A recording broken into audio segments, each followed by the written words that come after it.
স্কুলের কথা খুব মনে পড়ে এখন। নিয়মে ঘেরা 4টে দেওয়াল, আর তার মাঝে আমাদের লাগাম ছাড়া অনিয়মের ভিড়। প্রথম দিকে যেতে চাইতাম না একদম। এতগুলো ভারী ভারী বই আর হোমওয়ার্কের চাপে না যাওয়ার অজুহাত খুঁজতাম শুধু। তারপর ধীরে ধীরে বাড়লো বন্ধুর সংখ্যা, ক্লাসের ভেতরের মস্তি আর স্কুলে যাওয়ার প্রতি আগ্রহ। স্কুল ছিল আমাদের একান্ত নিজস্ব একটা দুনিয়া। ভাগ করে নেওয়া টিফিন, খুব একটা পছন্দ না হওয়া টিচারের ক্লাসে বাধ্য হয়ে বসে থাকা, আর বন্ধুদের সাথে এক সমুদ্র গল্প। মিথ্যে অজুহাতে ভরা সিক লিভ নিয়ে বাড়ি ফেরার সময় বুঝতেই পারিনি যে এই জীবনটা আর কোনোদিনও ফিরে পাবো না।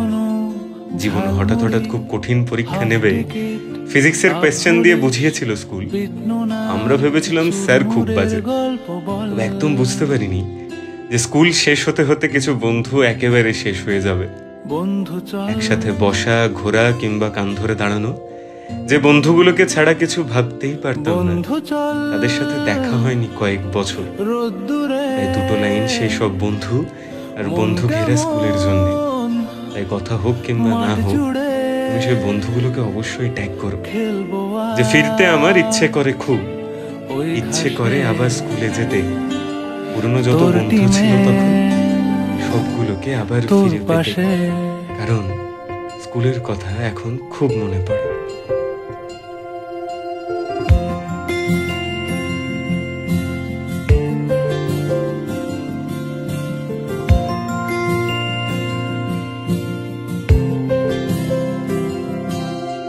ফুটকড়াই অ্যান্টেনা, হাত চিঠি, হাফ প্যাডেল, আয়নার জলপরীর গল্প বল।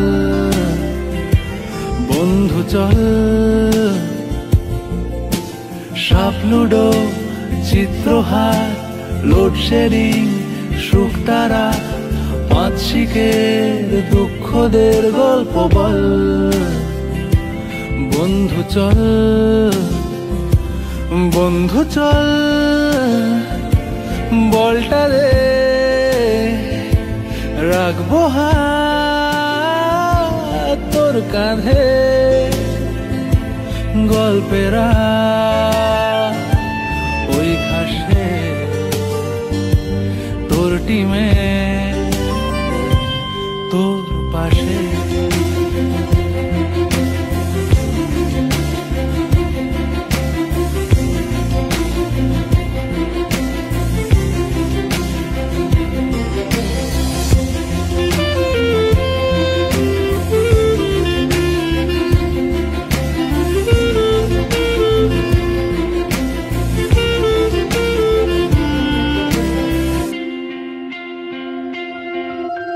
ভাড়া করা সাইকেল রেসগুলো ছুটছে ব্যাক পাশে।